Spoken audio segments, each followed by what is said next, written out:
Los antiguos textos indios mencionan carros bellamente decorados o incluso palacios enteros llamados vimanas que podían despegar y, en cuestión de segundos, volar tan lejos como al espacio. Algunos creen que estos vimanas solo existían en la mitología india, pero también es posible que estuvieran basados en una tecnología real que se ha perdido a lo largo de los siglos. Según los Vedas, textos religiosos antiguos de la India, existía el elefante vimana con varios motores y muchos otros tipos nombrados en honor a animales y aves. Había uno para viajar localmente, uno para visitar diferentes países y otro para ir a la Luna y a varios planetas. Podían alcanzar gran velocidad. Un vimana tenía el superpoder de la invisibilidad. Otro tenía forma de esfera y fue construido sobre los vientos producidos por Mercurio. Se decía que este vimana generaba un rayo enorme como el sol y producía un ruido como el trueno de la tormenta. Todos los vimanas eran irrompibles y perfectos para ataques contra los enemigos. Para operar un vimana, tenías que saber muchas cosas, como los pilotos de aviones actuales. En total son 32 secretos, que abarcan la estructura de la aeronave y los secretos del despegue y las maniobras sin estrellarse.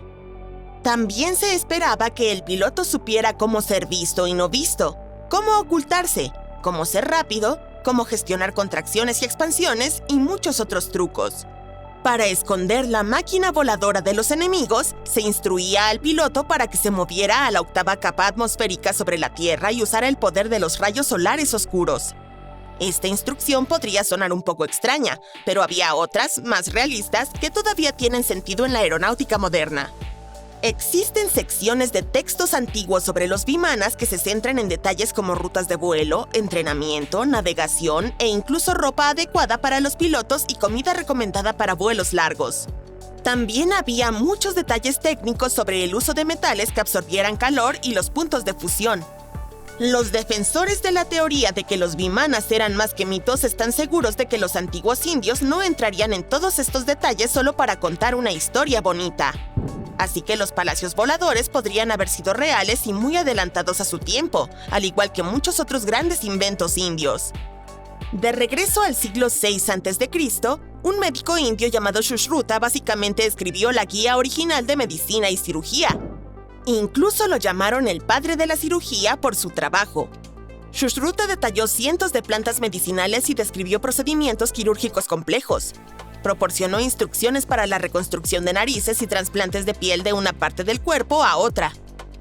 El método original de rinoplastia, que consistía en tomar un trozo de piel de la frente para reconstruir la nariz, todavía se utiliza hoy en día. Pero en aquel entonces tenía un propósito ligeramente diferente al de sorprender a tus seguidores en las redes sociales. Esas operaciones de nariz ayudaban a las personas que perdían su nariz como castigo por delitos o en peleas. Tienes que agradecerle a un antiguo prodigio matemático indio, Aryabhata, por la invención del cero. Puede que no parezca gran cosa, pero sin él no tendríamos sistema binario ni computadoras. Antes del siglo V de la era actual, la gente solo utilizaba algún tipo de signo para indicar nada. La invención facilitó enormemente la suma, la resta y otras operaciones matemáticas. Puedes ver el cero más antiguo que existe tallado en la pared de un templo de Gwalior, India. La civilización del Valle del Indo usaba reglas en el 1500 a.C.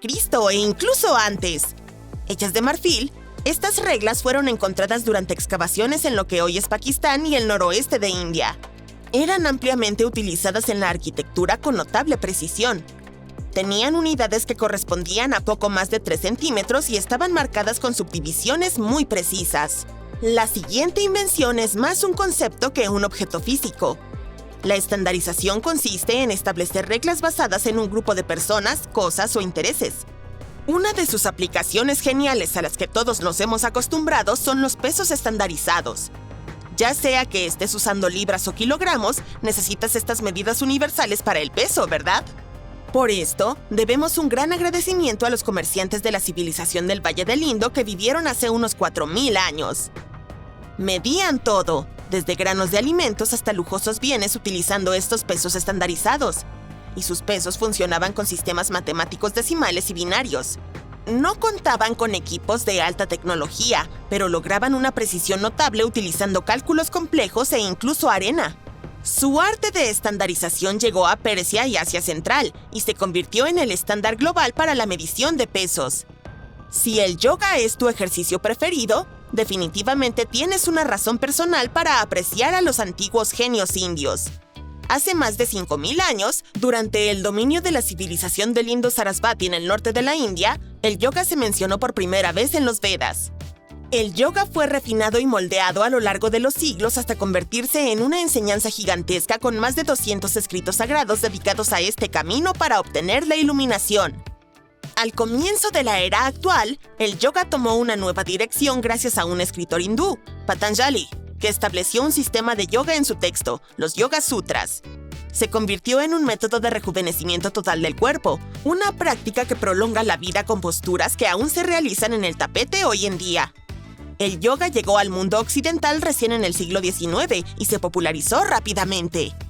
El ajedrez, el juego favorito de los intelectuales de todos los tiempos, también es una invención india. Su antecesor se llamaba Chaturanga y era un juego de estrategia de tablero que comenzó a ganar popularidad alrededor de 3.000 años antes de la era actual. Esta versión india temprana del ajedrez se jugaba con 4 personas, no 2, y tenía 64 casillas. Cada jugador tenía 8 piezas, que iban desde peones hasta reyes, alfiles y caballos. Y no había un dado estándar de 6 caras. Utilizaban uno oblongo. Los jugadores que competían eran en realidad aliados y formaban 2 equipos según la dirección en la que se sentaban. El ajedrez que conocemos y amamos hoy en día fue mencionado por primera vez en la literatura antigua india en una leyenda. Decía que la esposa de un villano llamado Ravana lo había inventado para divertirlo. La palabra shampoo proviene del término hindi que significa calmar o amasar. La sustancia fue inventada en India en 1762 y se utilizaba originalmente para masajes en la cabeza, de ahí el nombre. El primer shampoo estaba compuesto por aceites y hierbas naturales. Los comerciantes británicos se enamoraron de la idea y la llevaron a Inglaterra. Pasaron años para que el aceite de masaje para la cabeza original evolucionara hasta convertirse en el shampoo tal como lo conocemos hoy en día, pero sigue siendo un invento indio. A diferencia de los antiguos griegos, que vestían pieles de animales, los indios comenzaron a cultivar algodón en los siglos V y IV antes de la era actual. Utilizaban hilos de algodón para producir telas que pronto se convirtieron en un gran éxito en el Mediterráneo y más allá. El yute y la lana también tienen sus orígenes en India. El cachemir, la más fina y exclusiva variedad de lana, en realidad proviene de la región de Cachemira en India. Los botones que están orgullosamente en tu cardigan de cachemir también tienen orígenes antiguos en India. Hace unos 5.000 años, la civilización del Valle del Indo comenzó a cortar caparazones marinos en formas geométricas con pequeños agujeros. Al principio solo eran decoraciones, pero luego la gente empezó a usarlos para abrochar la ropa. Cuando piensas en los pioneros de la comunicación por radio, el nombre de Marconi suele robarse la atención. Recibió un premio Nobel de Física en 1909 por su trabajo innovador. Pero hay un héroe no reconocido en el ámbito de las ondas de radio, y su nombre es Sir Jagdish Chandra Bose. Él reveló secretos sobre las ondas de comunicación por radio allá por 1895. Lanzó una onda electromagnética a través de 23 metros en el ayuntamiento de Calcuta. Logró que atravesara paredes, que hiciera sonar una campana e incluso que detonara pólvora. Marconi se inspiró en la obra de Bose, usando su invención, el cohesor de mercurio, como base para su propio radio bidireccional. Bose no patentó su genial creación, por lo que solo recibió reconocimiento un siglo más tarde.